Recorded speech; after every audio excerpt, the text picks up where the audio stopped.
Good morning, YouTube friends, and here we are back to our garden enclosure. And as you can see here, you have this tumbled plants of tomatoes. So that's why we have to stake them. So the next move that we're going to do today is staking our tomatoes and, of course, removing suckers of our tomatoes. We have to remove the suckers of our tomatoes and we have to stake them like this one. But we have to uh, do it like more proper, and I'll show you how. Okay, and let me get the straw.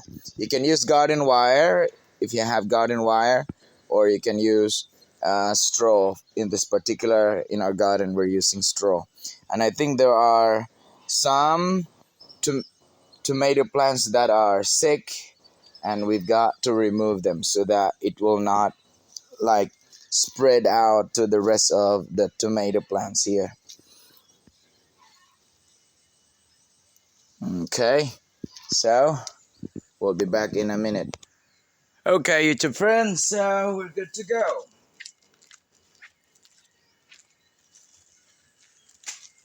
Let me wear my boots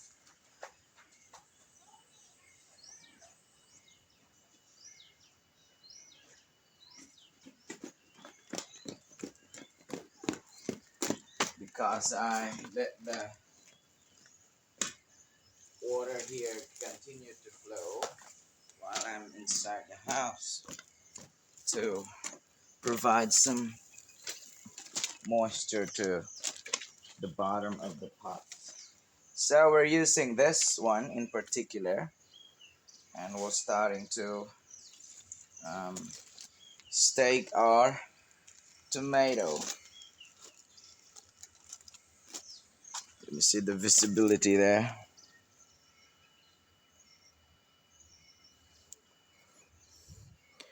Okay, I think it's all right.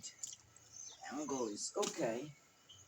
Ah, we have how many clusters of flowers? One, two, three in this particular plant. I think this plant here needs some like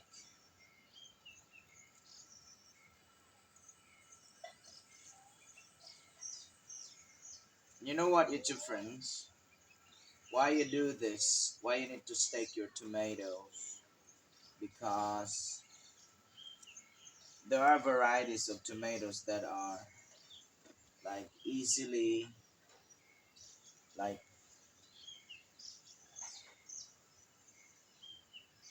infected with diseases, and diseases usually comes from the ground, otherwise it is carried by the wind. And to avoid that, you have to make sure that your tomato plant is away or above the ground. But there are varieties of tomatoes that are resistant to any kinds of diseases. And so there's the problem letting them like fall in the ground and continue to produce fruits. But this variety, I'm not pretty sure if it is resistant to diseases. And so to make it sure that our tomatoes can uh, successfully produce healthy fruits, so we have to do this, staking our tomatoes. And then later we have to start removing the suckers while the suckers are still small. You might be asking why there's a need of removing suckers. Because these new small branches will grow big and will compete with nutrients with the main trunk. And so if you don't remove the suckers, then the production of your tomato will be lesser because there's a competition of nutrients. There should be like the nutrients should focus only to the main clusters, to the main branch of your tomato, not into the suckers. But there's a good thing about suckers, YouTube friends. You can remove them from the mother plant and you can plant it to other pots, and still you can produce not really that much of a harvest, but still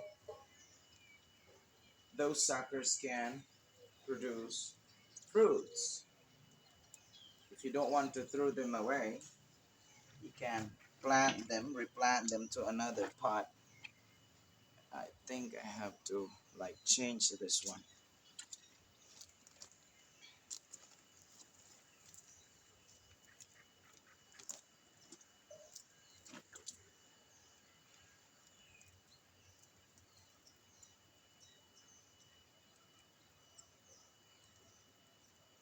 So you need to stick your tomatoes so that there's a guide for them to continue going up while they are flowering and fruiting.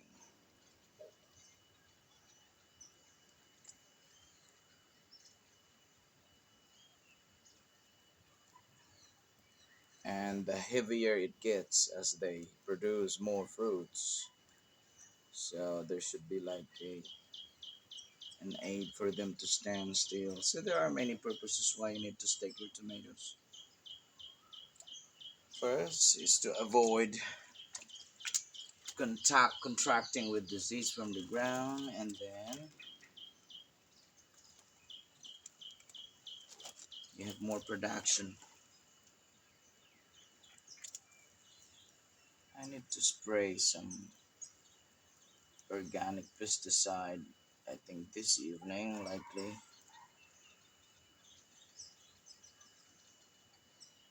so that we can avoid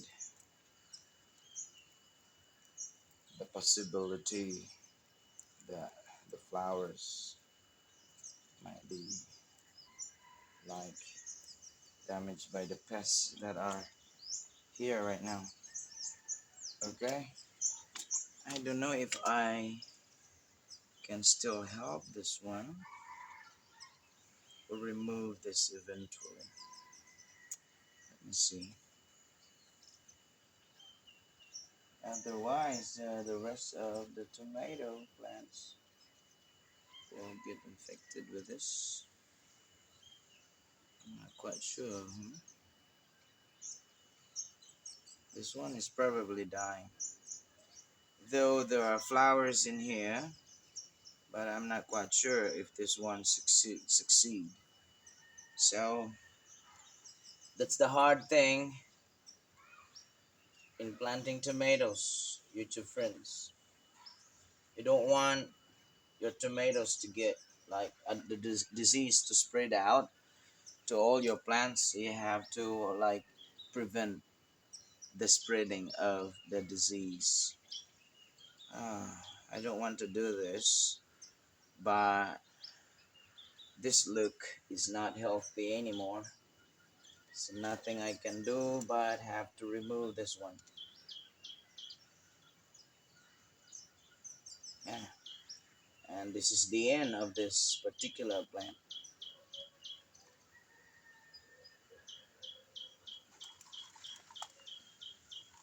I think our Black Beauty eggplants, I think they're showing good progress. So we'll plug them later.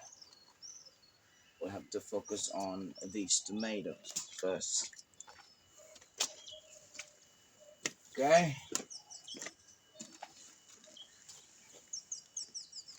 And we have to replant. We have to plant another tomato. And I think we can do it now. Oh, sorry. What about the visibility? The angling, is it right?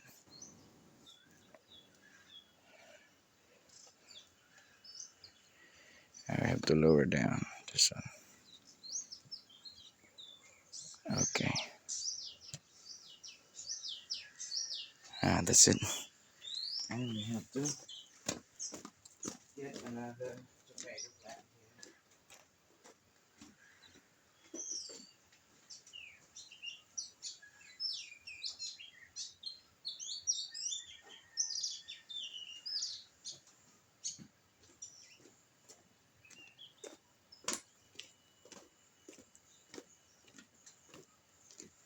We only have a few reserve of tomato plants, and then when there are more tomato plants that will show some kind of disease and we'll be running out of some reserve seedlings, then probably we can replace it with um, eggplants, as we have a lot of eggplant seedlings.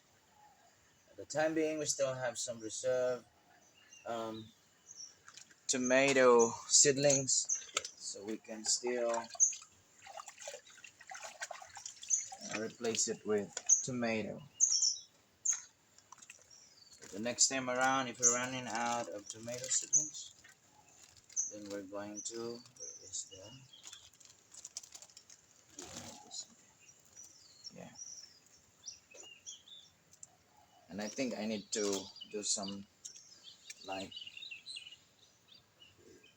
organic pesticide. I need to spray organic pesticide this evening to our cabbage, and I think all of them here, including tomatoes and eggplants, all the plants here, because uh, I cannot tell you the exact exact kind or variety of um, butterfly where they started laying eggs into our cabbage seedlings, our cabbage plants, and into our tomatoes. I got some worm that larvae now start eating our plants here, and we need to apply some um, organic pesticides just to ward off or get rid of those larvae and eggs and those butterfly that will not come back here. Only the strong smell, but it does not kill any um, pests or any insects. Just let them ward off. So now, what we're going to do next, we have to start removing suckers, like at the bottom of the tomato plants. So let me fix the camera first. How many minutes do we have? Is it clear, right? Okay, now we're good to go.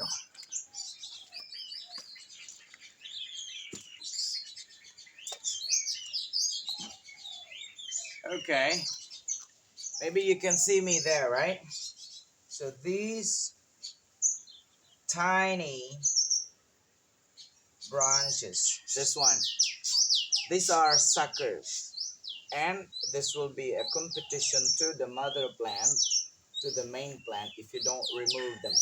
That's why we have to remove them, and maybe I'll put that one here, the suckers, and we'll see the one that will survive, and we'll transfer them to another pot if they grow healthy and successful.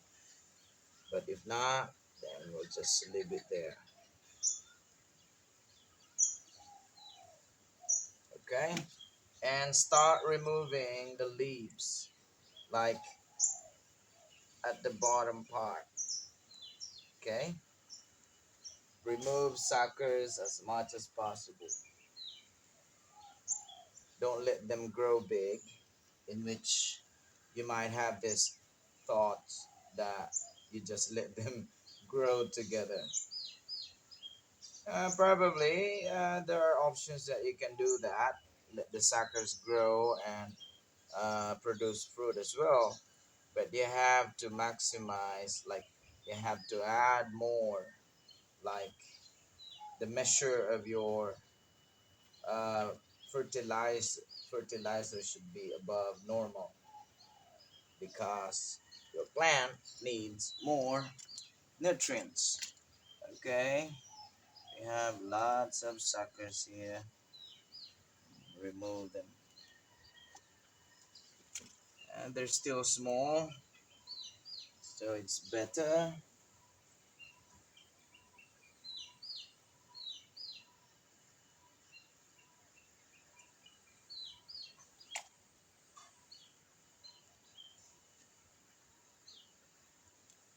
Mhm.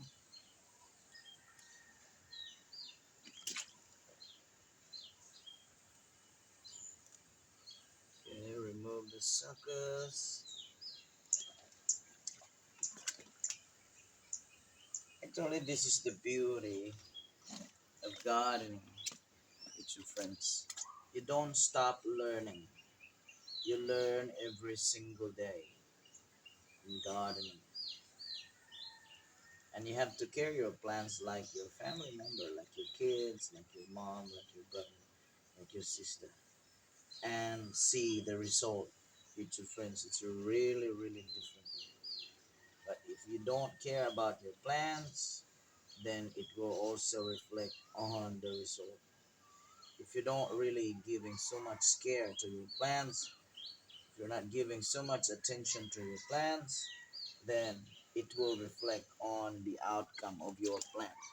It will reflect on um, the kind of harvest you might have, and the look of your plants as well. Everything will reflect on the plant, on how much care you provided.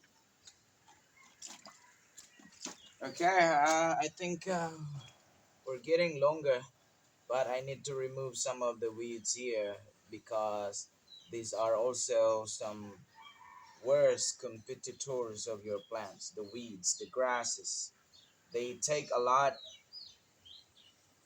amount of nutrients that's supposed to go to your tomatoes or to your any other plants that you planted on the pot. But since their presence are just staying there, you let them grow together with your plant. So the nutrients that is supposed to go to your plant will go to the weeds and grasses, and the end result, you'll have a poor harvest of your plants. Okay, so let's move to the next sets of tomatoes here that we still have to stake on, and we just follow through.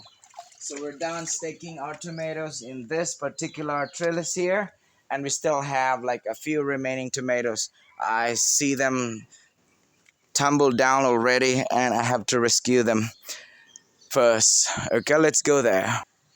See that one, YouTube friends?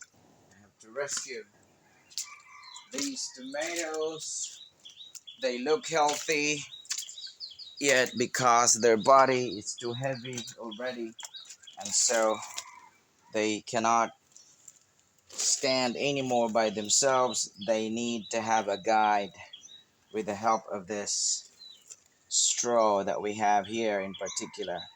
Other gardeners, they use garden wire, but here we're using this. Uh, the bud started to open up here. So I remember these are the plants that actually the first ones to um, give us flowers, and now they started to open up. And I think this afternoon I have to start applying um, fertilizer that is rich in potassium for the fruiting and the flowering. We don't have nutrients that is rich in amino acid, in which it helps strengthen the flowers not to pluck off from the cluster. But hopefully we have some built-in amino acid right into the mixture of this um, chicken's manure and garden soil. I hope so. So we have this big cluster here. Now, sucker. I have to remove this one. Okay, and yeah, that's my attitude, YouTube friends. I have to immediately remove the grass and weeds as long as they're still young, because the bigger they are, the faster they suck out the nutrients from the pot, and it's not a good outcome to your plants, to your tomatoes or whatever plants they have. So as much as possible, as these grasses and weeds are still young, you have to remove them right away. You don't let them to grow bigger, and there are many against one vegetable plant you planted on the pot. So that will be a deduction of 60 to 70% of nutrients that are supposed to go to your plant will go instead to the weeds and plant uh, weeds and grasses that grow together with your plants. So much better, you have to remove them as early as possible. So these tomatoes here are really really healthy.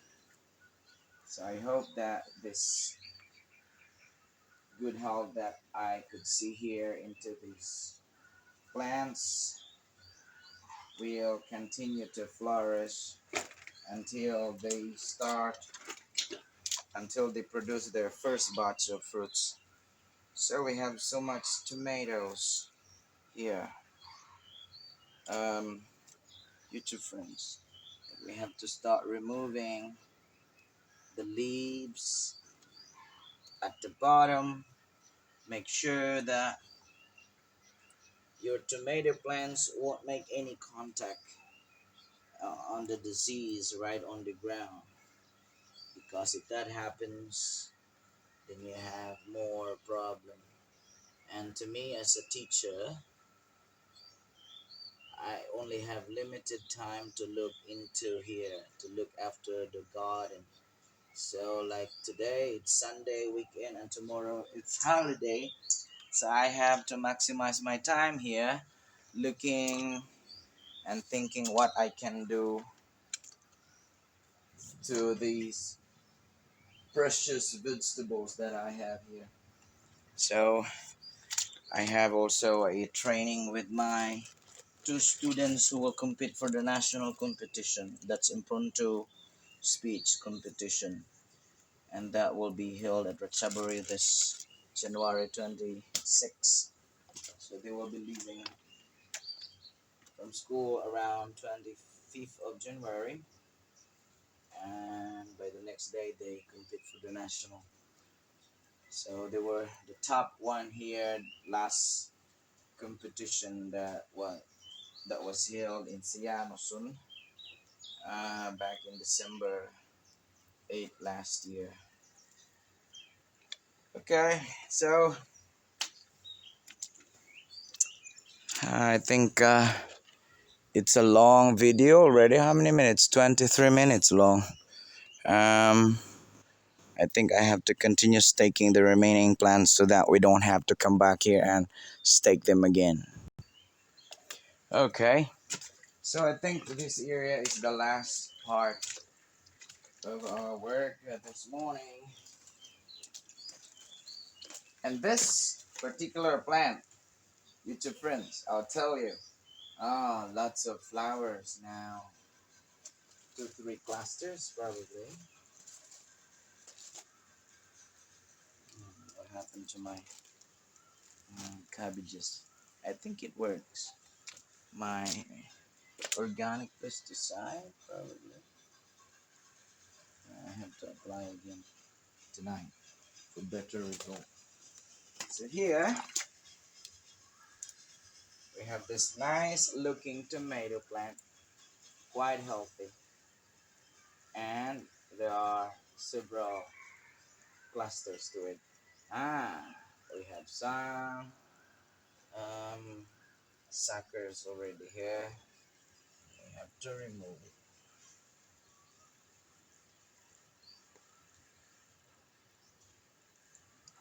We have some pigweed plants growing. Probably I'll just let it grow within this week Have to remove that one next week and plant to another location, in which not in this spot, because um, it's really quick to absorb all the nutrients. It's not a weed, it's not a grass, but a vegetable plant that just grow everywhere.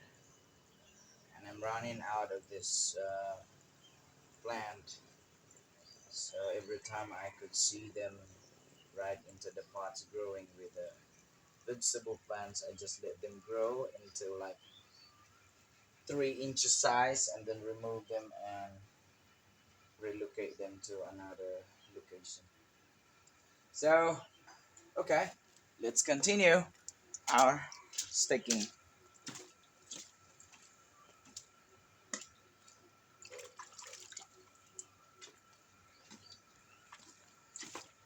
We still have, how many plants do we have here? I think four. They're not really that big yet. I just transplanted them last, I think, like in the mids last week.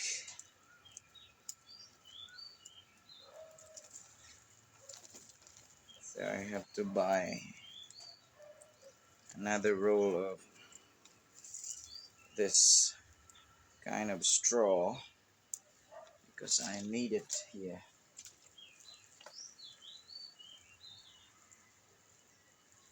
So we have to stick this one early. But actually these seedlings were planted here late. Supposed to be around 30 days from the time of seeding that you have to transfer your seedlings. But here it's around 40, 50 days already in the seed tray before I was able to transfer them here into their permanent location. But anyway, I'm still happy that I successfully transferred them here. Otherwise, they just stay until they start bearing flowers right on the seed tray that they were planted originally from seed.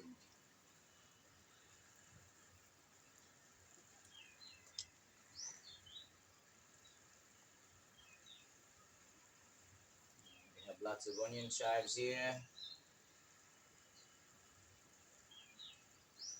YouTube friends, we have lots and lots of onion chives here. I don't know if we can sell this one here. We have another sickly plant, tomato plant right here. I don't know if maybe I have to remove this one as well. Otherwise, the disease will spread out. I think this one too. We have two more tomato plants that are like having disease. Um, when the flower starts appearing, that's the thing that most of the time I worry about, and it makes me like have this mixed thoughts to remove them or not. So it's not that easy to make decision in the garden, YouTube friends. You're not just like do some random planting here. You have a plan, you have to design, you have to put them in order, and you have to look after them when they like showing sign of having disease or problem that you need to find some prevention before it spread out, and the kind of nutrients they need, the fertilizers you're applying, when and how. So these are the things that you have to consider when you do planting, when you do gardening. But over time, if you are just diligent enough to learn every single day, like trial and error, and try this method, try this application, and if it does not work, then find another one and look for more information like in YouTube and many other resources from friends who are like ahead of you doing this kind of planting. So you will learn and get ideas from others, not just from yourself. Of course, you might discover some techniques that it's from you alone, and probably it's good to share as well to others. So there's a beauty in gardening, and look after them like your kids, like your parents, like your family, because the end result is really, really different. But if you just plant them and not taking care of them and let them just wait until they fruit, I don't know if you'll have a successful garden. But so to sum it up, these are the things that we do here. And thank you for watching. This video is a bit longer already, but I hope that you will not be tired to support us into viewing our videos and sharing this information to others. Thank you once again, and see you in the next. Bye.